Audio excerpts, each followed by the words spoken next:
Welcome to It's a Grand Life, where our mission is to be a voice for grand families and kinship caregivers everywhere. Did you know that in the United States alone, there are 2.3 million grandparents raising their grandchildren? 2.3 million. It's a Grand Life is committed to making a difference for those kids. That's why we have the podcast, a Facebook group, and the Grand Fund. The Grand Fund, which is a 501c3 which was launched in June of 2024, provides financial assistance to grand families, including shelter, food, clothing, and household needs. Grand families are in every neighborhood, in every city, every tribe and territory nationwide. If this is you or someone you love, we're here for you. And we welcome you to join us on this mission. Our goal is to offer hope and resources to help you. Please subscribe to our YouTube channel and follow us wherever you get your podcasts and leave a review. You can also join our Facebook group. Just search for it under It's a Grand Life. And your reviews, comments, and sharing of our podcasts help us reach others that need assistance. Welcome to another episode of It's a Grand Life. Hello, my name is Craig Nash. I'd like to welcome you to another It's a Grand Life. And I want to ask you, friends, you ever meet someone that you immediately feel there's a high level of connection to the point that you ask yourself, maybe we're supposed to collaborate together? Well, that's how I felt the first time I met our guest today, Laura Brazan. And Laura is an incredible artist, a master engraver. She's done a million different jobs at a very high level, including nonprofit fundraising and counseling to folks in the field that are wrestling with very tough issues. And she also has a podcast. I think you'd like the name of it. It's called Grandparents Raising Grandchildren. It might sound familiar to you, but she is our guest today, and we're just so excited to have her, and can't wait to see where this goes in the future. But I think you're really going to enjoy her insight into the challenges that we go through as parents and grandparents, or grandparents who become parents. And Laura, thank you so much for joining us here on It's a Grand Life. And I can't wait to see where this discussion goes. We've been talking off and on for the past couple weeks, and absolutely love the work you're doing. And it's very exciting to hear your podcast and to listen to the guests that you have on.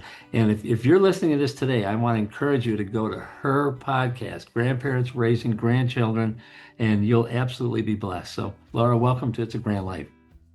Thank you. It's an honor and a pleasure, Craig. It's Well, we've had quite a few conversations about some of the issues that are facing the kids that we raise specifically, but this whole climate out there. There's a lot of trauma out there in the grandparent arena, especially those raising their grandkids. There's a lot of issues with our kids, and we are, and it just we our hearts go out to them. But one of the things that you and I were talking about earlier, which I thought was really, really interesting, was this idea of helping these kids know their true identity. And I talked to you about some of that. I'd spent a lot of time listening to. I still get training with Jamie and Donna Winship, and that really resonated with you. The training and going through watching some of their podcasts. Why was that? Well, I kind of feel like they had put words to thoughts that have been on my mind for years now. Absolutely, that's what the impression I got when you were talking was like, she sounds like she's gone through all this training I've gone through, but she hasn't even met the guy yet. And but our beloved higher power or God has been speaking to both of us in different parts of the world. In fact, where are you located? And by the way, and how many states are you in, Laura? Well, we recently relocated to Louisiana to be closer to my husband's family. He has a big family, and to get help and support from these grandchildren that we've been raising for 3.5 years. I previously was in Montana, and we still have land up there where two of my children and several of my other grandchildren still are. And we we had married 6 years ago. We've been together for longer than that. And when we were deciding where to settle after we married, We found some land and built our retirement home up there. A very small place that was easy to take care of on a river, kind of imagine river runs through it, Yep. 250 acres of wilderness on one side, 350 on the other side, up by the Canadian border, 45 minutes from both of my daughters. And that was the plan. That's a And great then plan. it was a good plan. I thought we did a good job of that. And then we got a call when we were on vacation out of the country. And that had been, my husband had lost his wife to cancer, and I'd been a single mother for 10 years. And both of us had wanted to travel. Once my youngest had graduated and gone into college, I had planned on doing some traveling, and so had he. Um, so we were abroad, and he got a call one night that the children were in protective, his two grandchildren were in protective custody. Now my two grandchildren. Right. And I said, well, Child Protective Services was going to put them into a foster care system the next day if we didn't agree to take them, because we were their only family that could take them legally right away. And me being a get her done kind of girl, I just said, well, let's go get them. We got to leave. We're not going to finish this vacation. So And were you overseas when this happened? we were overseas. And said, Yeah, on a beach. And wow. my husband just looked at me and said, "No way. My I took care of my ailing wife for 5 years. I finally found love again, and we're not going back to raise two kids. That's not the plan." And I got very quiet. And anyway, I don't know if you want me to get deep into the story or flashback to where we are right now, You but can the flashback. plan changed. Yep. And my husband didn't want to go with the plan, and I got very upset about that. The next morning, I woke up with tears in my coffee saying, "We just have to go. We have to go. We can't let these kids go into the foster care system." And so, of course, we went and rescued them. And um, we, I had no clue what we were getting ourselves into. These kids Same had been here. Yep. abused. Yep. Mother had done drugs in utero. One child has cognitive behavior disorder, both have ADHD. There's all kinds of learning problems there. And I thought if I brought them home to this warm, safe home with two people that loved them, that all of a sudden their problems would be solved and we'd take care of these two beautiful kids. What I, Well, as everybody knows out yep. there, that's not what happens. So here we are now. I've left the place I lived for 47 years, my community, my friends, my kids, everything to be here. But I said, okay, if this is what you want, God, I'm going to make sure that you make this very clear and I make it very clear to you. These are the terms under which I'm willing to move. Well, we know we have an amazing God, and And he you're in showed me, Louisiana now. and I'm in Louisiana now. What what I like about your story is that, and I really am looking forward to meeting your husband because you both have both sides of the coin. He's given you the real world that we all feel like, oh, Lord have mercy. I've worked my whole life. I'm ready to retire. I'm ready to be on the golf course. You hear all these commercials about, oh, yeah, when you retire, you just got to plan it the way you want it, blah, blah, blah. And then, but the gospel, that what really happens is how you thought about it, how my wife would think about it, and how we men came around to it. There's the we can't leave these kids high and dry, and if we're the only ones, come hell or high water, we're going to be there. We're going to leave the beach. We're going to be down there, and God's got a plan, and it's just going to come to fruition. And then, so you did the right thing, and your husband came around, of course, and you guys are doing everything you can for these wonderful kids. What in the world led you to start a podcast? Well, I was in shock. I had no clue that this world existed, that this community existed to the extent that it does. And when I found out how difficult it was to get the community support, the information, the connections as it was, I went, a light went on, and I mean, because it was 6 months and then I felt like I came up for air. That's how hard it was. And I think that's how hard it is for everyone. Right. And at least 99 point probably 9% of our community, that's the Yeah. way it is. And so a light came on and I said, and I'm a researcher, you know, that's one of the things I can't change about myself.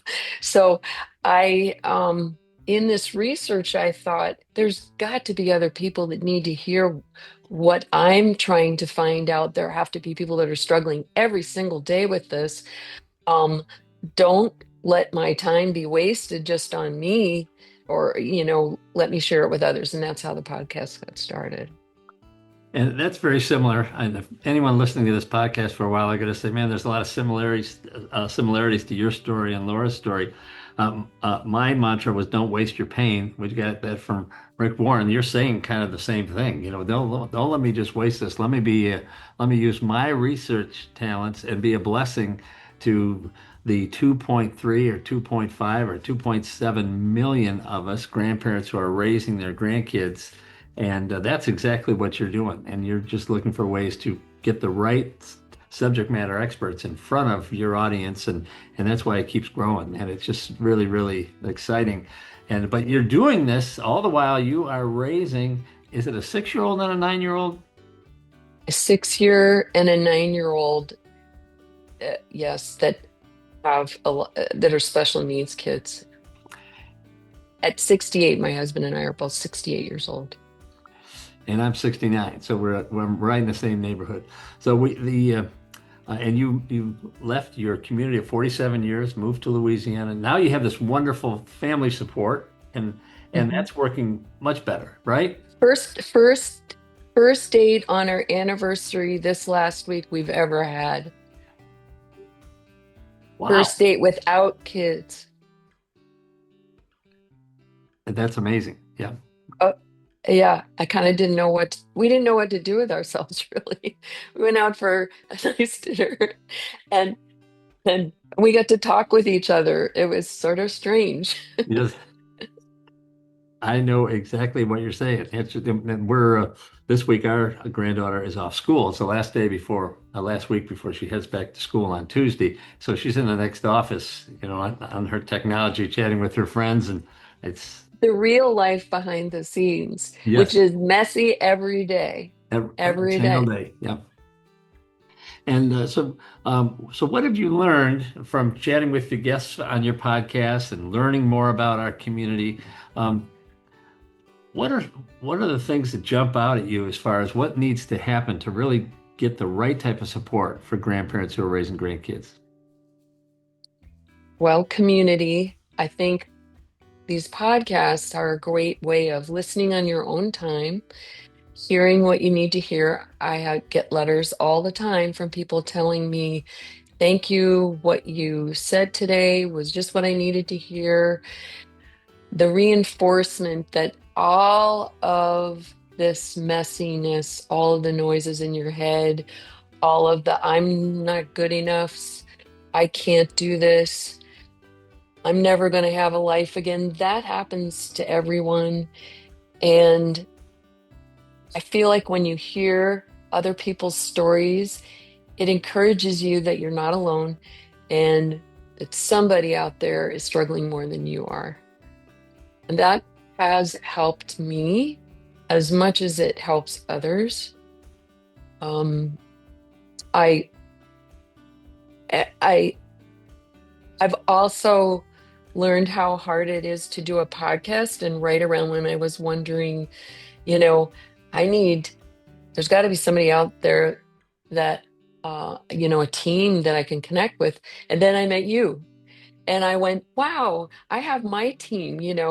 I, I, I'm not the strongest person in the world, definitely by far. And what I I've learned to do is ask for help when you need it. Ask for help when you need it. And community and the resources are there. Um, just about everything we really need to get through this is there. And that's what this podcast has taught me. That's what connecting with community has taught me. Whatever kind of resources, whether it be food, material items, spiritual community, um, hearing from others, getting over the shame and the guilt involved, talking about a child you have that's addicted, children that are addicted, grandchildren that are addicted. It really helps to connect in so many different ways. Absolutely helps you to connect and to ask for help when you need it. I really like that. But a big component of your journey is the same as my journey, and that is our faith. And we want to encourage the Mm, grand family community as much as we can, that they're not alone out there. But there is some folks would say God or Jesus or a higher power is there, and I don't know what I do without my faith. Because there are some mhm. days, in fact, today before we went on the air, I was telling you of some of the challenges I have with unfortunately, my daughter has relapsed again. And that, when you think you're close to the finish line, that can really take the wind right out of your sails. But this common faith we have allows us to know that we're not alone. And we may not be enough, but we're connected to one who is. And I just want to encourage our listeners that, if you do not have a strong personal faith or a higher power that you're connected with, um, I want to encourage you to check that out. And if you can get hope and consolation from reading the Bible, or that really works, because this is the real world that we're in, right, Laura? We're not playing games here. This is, we're talking about kids' lives and grandparents' lives and mental health, our own mental health, let alone the health of the community. And it's just how do we put those cookies on a lower shelf so our friends and audience can take advantage of that? And Well, and I hear from people that have no faith, and again, I reiterate, my listeners on my show and the people in my life come from all different walks of faith. right. But the one thing I do find from those that have no faith, no higher power, is that they get to a point where they say, I don't want to do the work.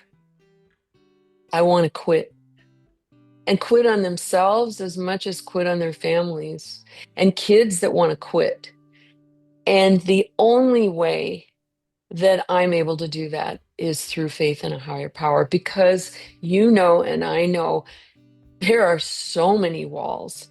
So many times, as I've told you before, I'm just getting to the point where when something really bad happens, like yesterday, you're talking about your daughter. Yesterday, I was in a minor car accident. My grandson was having a meltdown, the worst I've ever seen. And and I got to that wall and I said, I can't do this. I can't do this right now anymore. I'm out of strength. I'm out of energy.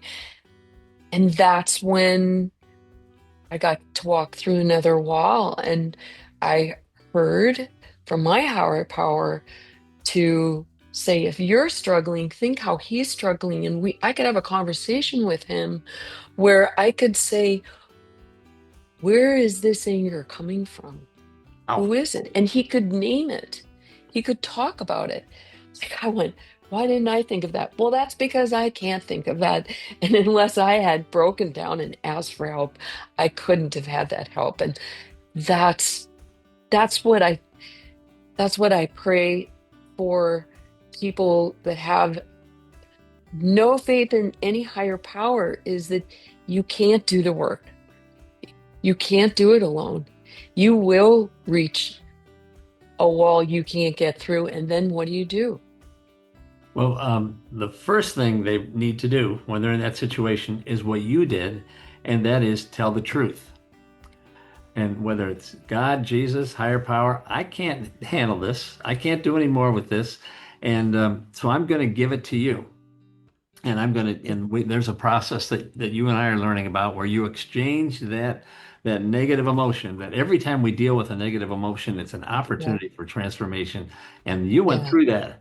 I Yeah. can't deal with this, God. I can't handle my grandson melting down. I didn't plan on an accident Can't today. figure it out. Can't figure it out. I got to give it to you. And that's when his peace and just a solution to the problem. And one of the greatest things for grandkids that I've seen with this whole idea of kids knowing their true identity and knowing that they can call on a higher power and get the answers they need. When my granddaughter connects with the one who made her and says, I'm really having a hard time with this or that, or we had an issue one time over her report card. Well, she came in one day, and I don't know if I told you this story or not, but she came in in Think the so. beginning of last year and brought a report card home and said, Pop, I'm really stupid. I can't do anything. I'm just really not smart. I said, really? I said, who told you that? And she said, here's my report card. I looked at her report card. She had the highest proficiency in reading, which we've been trying to get back to after COVID, and the second level in math. And my wife, Kathy, and I were ecstatic with this report card. Well, I mean, it was like the answer to prayer. This is beautiful. And I said, well, what? Why don't you go to your favorite place and in your imagination, why don't you give, she is a Christ follower, so she's going to give that report to Jesus and ask him what he thinks about your report card and what he calls That's you. so great. So she hands him the report card and he says, you're wise, you're smart, and you're strong. And I said, Ella, as a grandpa, I can't get a better report for my Instant. granddaughter than that. So, and I said, I don't ever want to hear that you tell me that you're not smart and you are dumb. And that the impact on her personal self-image was dramatic. It was just turned around. And that's one of the reasons why you need to have a relationship with a higher power I call him Jesus and God, and he's been in my life for decades, but um, there's absolutely nothing like it. And that's what I'm hoping as we continue to work together, that we can talk about this type of relationship and this type of training. And hopefully folks can find the hope, the love, and the joy that they need through this personal relationship with the God who knit us together in our mother's womb and calls us by name. It is just an amazing thing. And I want to say to any doubter out there that it did not come easy for me. This was, I am a very black and white person in many ways. And I searched for, um, I wanted to know that there was something better than me out there because I knew I had a lot of problems. I was an abused and neglected kid as a young child, as, from very early on.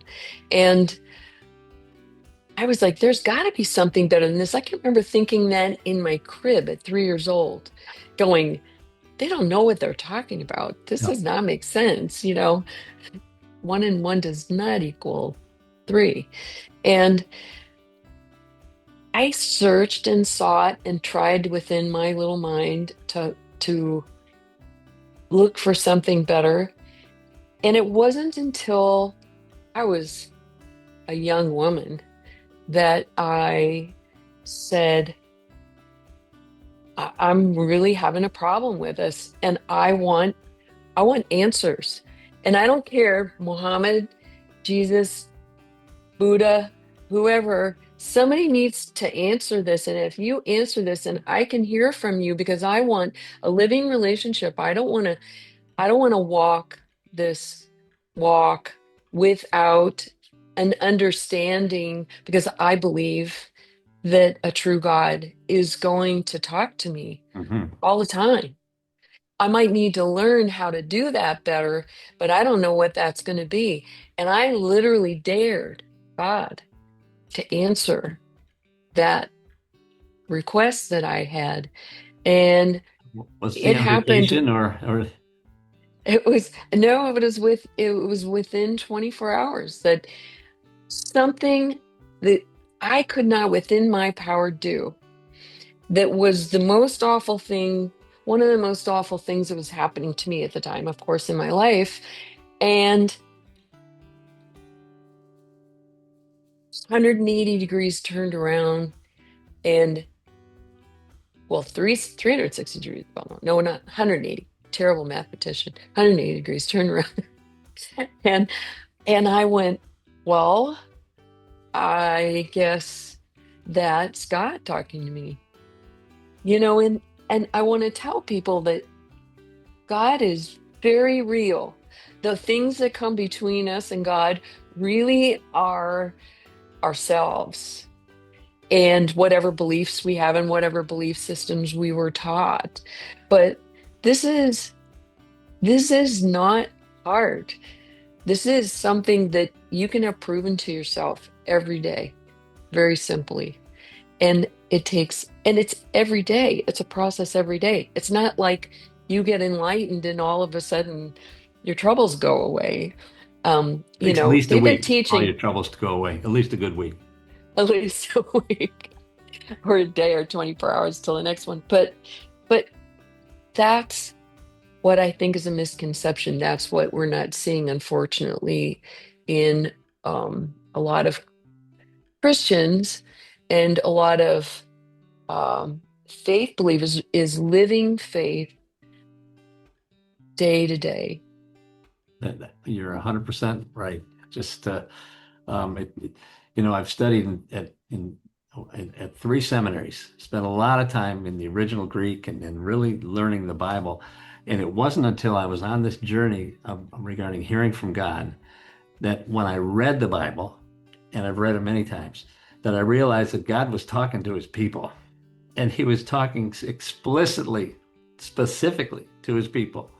And it never jumped out at me before. We did a study in a small group Bible study last year called The Story. And it was a 31 chapter summary of the whole Bible. And every one of those lessons, God is talking specifically to his people. And Jesus said, of course, my sheep can hear my voice. And I've known those things for decades, but it never really dawned on me till this light went off. And I realized that God loves me. And when I just pray to him and don't listen for what he says, it's a one-way conversation. It's like I'm leaving him a voicemail. And, Yes. but he wants to be in the car with you and your grandson when the event is happening, and he whispers that still small voice, I got this, we're going to make it through this. And that's what we want for the 2.3 million grandparents out there. Yes. That's why we're doing this. It's not like we need things to do. We This want is really hard. it's It's really yes, hard. really We hard. need a lot of help. We do need a lot of help. But so I don't what know why I'm laughing, but you have to have a sense of humor, don't you you, do, Craig? and well, before we went on the air, I was telling you about the challenges I've had the last couple of days, and it's just Oh the gosh. fellowship of the community is what is so powerful. And you can relate to my story, and I can relate to your story, and what have you. So, Yeah. let me ask you, Laura, as we begin to think about winding this initial podcast up, where do you think our relationship's going to go here? As it's a grand life, a grandparents raising grandkids. Any thoughts? Oh, and two or more gathered, Um, I think that our voices are magnified together. And I think that we're learning some really great things. And my listeners hearing that from you will be blessed. And I have no allegiance to being some kind of authority on this subject. So, and I have fun talking with you. It's really fun talking about this stuff. It's like it's the best social time I can have. So I don't know if that works for other people, then let's hopefully bless their social time outside of by our this crazy world that we're in by our conversations and the people that we um, can bless because that's what it's all about. My goal is blessing others through this community that we are so passionate about. 100%. I just you've said it quite eloquently, and again, as we just wind up our first time together here on It's a Grand Life at Grandparents Raising Grandkids. Um, we'd love to hear your thoughts on this episode and your thoughts on the concept of Laura and I partnering or collaborating to see how we can do a better job of presenting subject matter experts to you and what have you. And I want you to check out the work that she's been involved in, because her mission and vision to connect with her community is just amazing, and it's getting terrific results. But the ultimate goal, we would love for you, when you are in a situation like Laura was talking about in the car, or I've been dealing with a almost 32-year-old grandchild child who's in the middle of relapse. How do you deal with that as a human on this planet? How can you have peace from God in your heart when you're dealing with that? And And what help do you need? yeah, what help do you need? Reach out for help. Reach out for help. Give us a call. Give us a call, Give Craig a call. or give Laura a call. Either one. Yeah, you can call me. And if we don't have the answers, we want to point you to the folks that We'll do. find them. And you'll see at the bottom of our screen, you've got the way to get in contact with Laura and her organization, Grandparents Raising Grandchildren. And we look forward to seeing you next time on It's a Grand Life. But thank you so much for joining us. Any final words, Laura? I want to mention the website address. Yep. It's Grandparents Raising Grandchildren, Nurturing Through Adversity. So it's grandparents-raising-grandchildren.org. I found that today. I was Googling grandparents raising grandkids.org, and I missed the dash. And with the dashes, so the dashes are important. Yeah. Well, thanks so much. Thanks, Craig. We'll be seeing y'all very soon. Thank you for joining us today for It's a Grand Life. It's a Grand Life provides vital content, regulatory updates, and subject matter experts that are committed to supporting the 2.4 million kids and their caregivers from every neighborhood, every city, every tribe and territory nationwide. Please subscribe to our YouTube channel or wherever you get your podcasts and leave a review. Every new subscriber and review helps us reach others that need assistance. As caregivers, we are united in purpose. We are driven by hope while providing strength for today and hope for tomorrow. We are truly making a difference while living the grand life. If you have a suggestion for a future episode, please reach out to us. But we'll see you next time for another It's a Grand Life. Thank you for joining us.